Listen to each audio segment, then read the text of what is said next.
High আব্বাজান, আপনার সাথে তিন বছর ধরে ঝুলাঝুলি করার পরে আপনি আমার বিয়ে দেন নাই, তাই নিজের দায়িত্ব এখন থেকে নিজে পালন করতেছি। নিজের বিয়ে তাই নিজে দিয়ে আপনার কাছে রেডিমেড একটা বৌমা এনে দিচ্ছে, তাও আপনার মন ভরে না। হাই আব্বাজান, চুলের সাথে সাথে কি আপনার বুদ্ধিটাও চলে গেছে? আপনার কাছে এত করে বলার পর, আকুতি মিনতি করার পর আপনি কতবার আমাকে কথা দিচ্ছেন যে আপনি আমাকে বিয়ে করাবেন, কিন্তু বিয়ে করার নাই। আপনি একটা নিমক হারাম। আপনার মতো বাবা আমি জীবনে দেখি নাই। আপনি কেমনে পারলেন এতদিন একটা ছেলেকে সিঙ্গেল রাখতে? আর এই সিঙ্গেল ছেলেটা কি বসে থাকবে?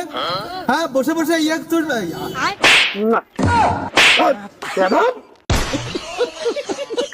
তোমার বউকে তুমি ঘরে তুলো না, এমন মিষ্টি বউ আর খুঁজে পাবে না। বিয়ে যেহেতু করেছি ঘরে তো তুলবই। তুমি এটা কোনো একটা কথা বললা?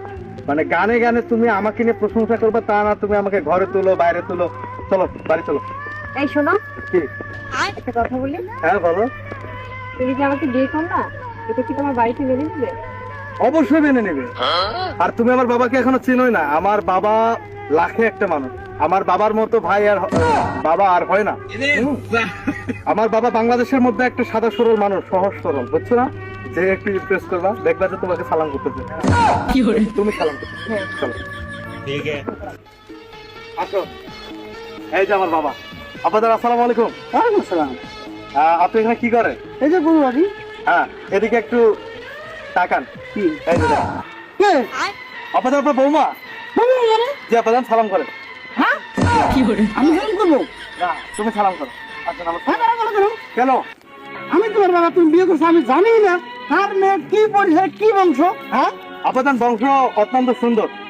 মানে তাদের উপরে কোনো বংশ নাই বাংলাদেশে। তুমি বিয়ে করছো, তুমি আমাকে বলছো না, আপনাকে এখানে বলতে হবে। কাজীকে বলছি। কাজী বলছো না, আমি অভিভাবক, আমি তোমার বাবা।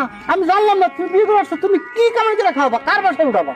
আব্বাজান, আমি আমার বাসায় উঠাবো। তোমার বাসা কই? এই যে আপনার বাসা, আমার বাসা। আমার বাসায় আমি তো তোমাকে জায়গা দেবো না। কেন আব্বাজান, তাহলে জন্ম দিয়েছেন কেন? জন্ম দিয়েছি, তোমাকে আমি বিয়ে করাবো, তুমি নিজে বিয়ে করাস না কেন?